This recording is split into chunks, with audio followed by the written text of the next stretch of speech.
बिस्मिल्लाहिर्रहमानिर्रहीम।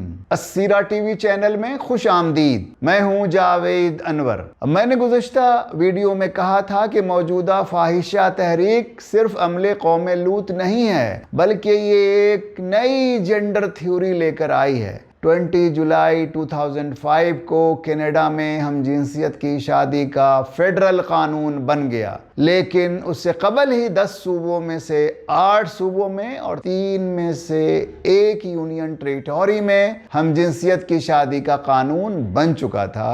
Ontario, British Columbia, Quebec, Manitoba, Nova Scotia, Saskatchewan, New Brunswick, Newfoundland and Labrador और union territory Yukon में court के जरिए इस तरह के ब्याह को कानूनी करार दिया जा चुका था। सबसे पहले ओंटारियो में, जिसका कैपिटल टोरंटो है, वहाँ की अदालत ने हेल्पर्न वर्सेस कनाडा एजी केस में 2003 में ही उस तरह की शादी को कानूनी करार दे दिया था। अदालत ने कहा था कि शादी की तारीफ में सिर्फ एक मर्द और एक औरत को लेना Canadian charter of rights and freedoms की खिलाफ वर्जी है।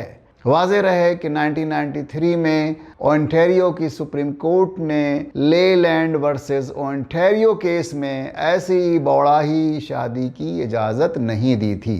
1994 में ओंटारियो की सूबाई हुकूमत ने प्रपोज किया कि हमजिन्स जोड़े को equality rights statute amendment act के तहत सिविल यूनियंस का स्टेटस दे दिया जाए, लेकिन ये बिल असेंबली से पास ना हो सका। वाज़ेह है कि उस वक्त एनडीपी के प्रीमियर बॉब रे ने इस बिल की हिमायत की थी। उससे अंदाजा लगाया जा सकता है कि उस वक्त की सोसाइटी को सामने रखकर अरकान असेंबली इस इशू पर वोट बैंक खोने का कितना खौफ रखते थे। अक्टूबर 1999 में ओंटारियो की लेजिस्लेटिव असेंबली ने एक बिल पास किया जिसमें हमजिन्स जोड़ों को वही तमाम स्टैट्यूटरी राइट्स दे दिया गया जो कि दो मुखालिफ जिन्सों के कॉमन लॉ स्पाउसेस को हासिल है। उसे सेम सेक्स पार्टनर कहा गया। उस वक्त इस सूबे में प्रोग्रेसिव कंजर्वेटिव की हुकूमत थी और माइक हैरिस प्रीमियर थे। जुलाई 12, 2002 को ओंटारियो सुप्रीम कोर्ट ने हेल्पर्न वर्सेस कनाडा एजी केस में जजों ने 3-0 से सेम सेक्स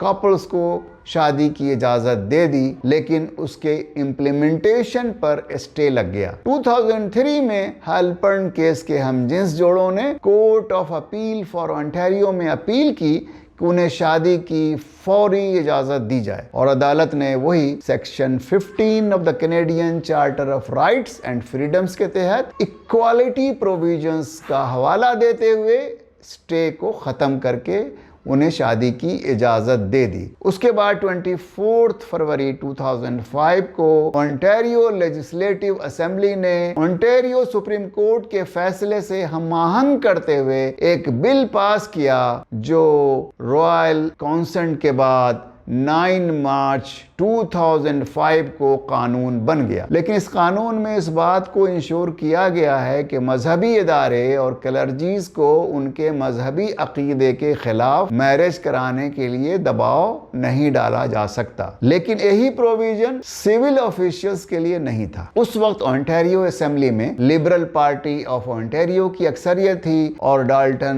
मैक्विंटी प्रीमियर थे। उस वक्त फेडरल पार्लियामेंट में लिबरल की माइनॉरिटी गवर्नमेंट थी। ओंटारियो ने माहौल तैयार कर दिया था। तमाम कानूनी और दस्तूरी मराहिल तय हो चुके थे।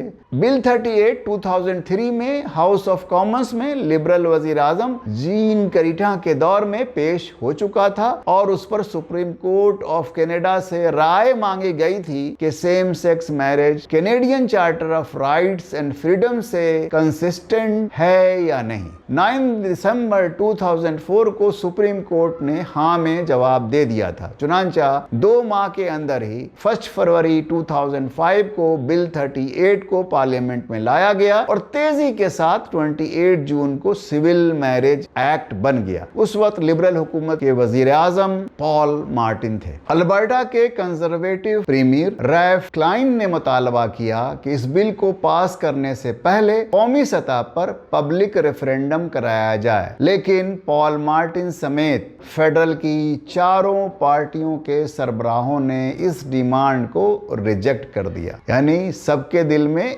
एक ही तरह का चोर बैठा था। वज़ीर आज़म मार्टिन ने 16 फरवरी 2005 को पार्लियामेंट में डिबेट का आगाज कर दिया। बिल की सेकंड रीडिंग में 4 मई को 164 टू 137 वोट से और 28 जून को थर्ड रीडिंग में 158 टू 133 से ये बिल हाउस ऑफ कॉमन से पास हो गया। उसके बाद सेनेट ने थर्ड रीडिंग में उसे 19 जुलाई को 47 टू 21 वोट से पास करा दिया और 20 जुलाई को इसे रॉयल एसेंट मिल गया और ये कानून बन गया। कंजर्वेटिव पार्टी ऑफ कनाडा के लीडर स्टीवन हार्पर ने कह दिया था कि वो उसके खिलाफ खड़े रहेंगे और बिल पास भी हो गया तो भी वो सेम सेक्स मैरिज को रोकने के लिए जिद्दोजहद करते रहेंगे। वाज़ेह है कि ये ओपन वोटिंग थी और किसी पार्टी की तरफ से किसी भी तरफ वोट देने की पाबंदी नहीं थी। हाउस ऑफ कॉमन्स में लिबरल पार्टी के 95 मेंबर्स ने फेवर में और 32 ने अगेंस्ट में वोट दिया। कंजर्वेटिव पार्टी के सिर्फ 3 मेंबर ने फेवर में और 93 ने अगेंस्ट में वोट दिया और ब्लॉक क्यूबिकोआ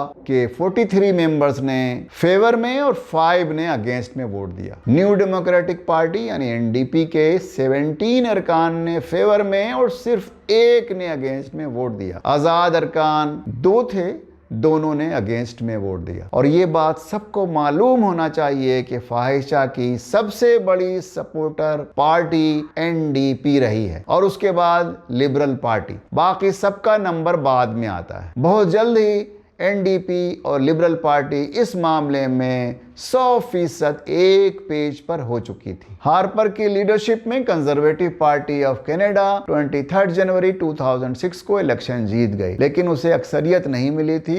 ये माइनॉरिटी गवर्नमेंट थी। स्टीवन हार्पर की हुकूमत हस्बे वादा सेम सेक्स मैरिज के डिबेट को फिर से खोलने के लिए मोशन लेकर आई, लेकिन उन्हीं के फॉरेन अफेयर्स के मिनिस्टर पीटर मकाई ने कहा कि ये गैर ज़रूरी है क्योंकि उनके कॉन्स्टिट्यूएंट्स में से किसी एक ने भी इस मामले में उनसे राब्ता नहीं किया है। 2 और cabinet ministers Chuck Strahl and Bill Casey भी अनडिसाइडेड थे।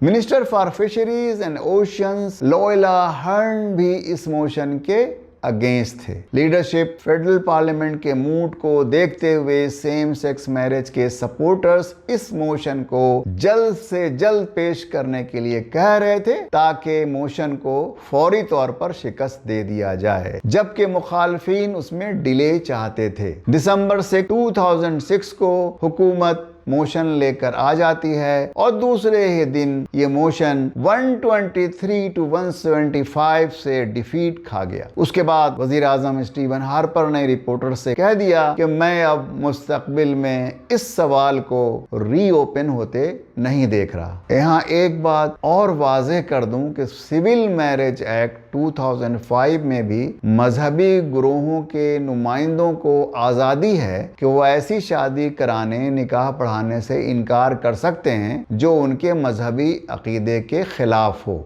भाइयों और बहनों, हमारे नज़दीक हम जिन्स शादी का कानून दीनी और मुआशरती लिहाज से mother of all evil law है। उसके बाद इस तरह की शादी और इस तरह के कल्चर को प्रमोट करने के लिए सूबाई और फेडरल सतह पर बेशुमार कवानीन बनते चले गए और रिवायती फैमिली और मजहबी घरानों के हुकूक तंग से तंग और फाहिश कौम के हुकूक बहुत फैलते चले गए। हम उन पर अगले वीडियो में बात करेंगे। हर वो शख्स जो कनाडा या मगरिब के किसी मुल्क में रहता है या यहाँ आने का ख्वाहिशमंद है, उसे उन तमाम कवानीन का इल्म होना चाहिए। आपको मालूम होना चाहिए कि आप अपनी फैमिली और अपने بچوں کے ساتھ کہاں اور کس طرح کے ملک میں ہجرت کر رہے ہیں یا کر چکے ہیں، اور اب آپ کو یہاں کیا کرنا ہے۔ حال ہی میں ڈاکٹر ذاکر نائک نے اپنے پاکستان کے دورے میں کہا تھا کہ امریکہ کے مقابلے میں پاکستان سے جنت میں جانا بہت زیادہ آسان ہے، اس پر بھی غور کر لیجئے گا، خصوصاً وہ لوگ جو ابھی نہیں آئے ہیں۔ ہاں، البتہ میں یہ کہوں گا کہ اگر آپ نارتھ امریکہ اور یورپ میں ہیں اور آپ یہاں امر بالمعروف اور نہی عن المنکر کا فریضہ احسن طریقے سے انجام دے رہے ہیں، اقامت دین کے لیے باضابطہ جد و جہد کر رہے ہیں اور اپنی فیملی اور اپنے بچوں کو دین کی بہترین تعلیم و تربیت دے رہے ہیں، آپ کو کہیں جانے کی ضرورت نہیں ہے۔ آپ کے جنت میں جانے کا چانس بقیہ تمام مسلم ممالک کے مقابلے میں کہیں زیادہ ہے۔ اگلی بیٹھک تک اللہ حافظ۔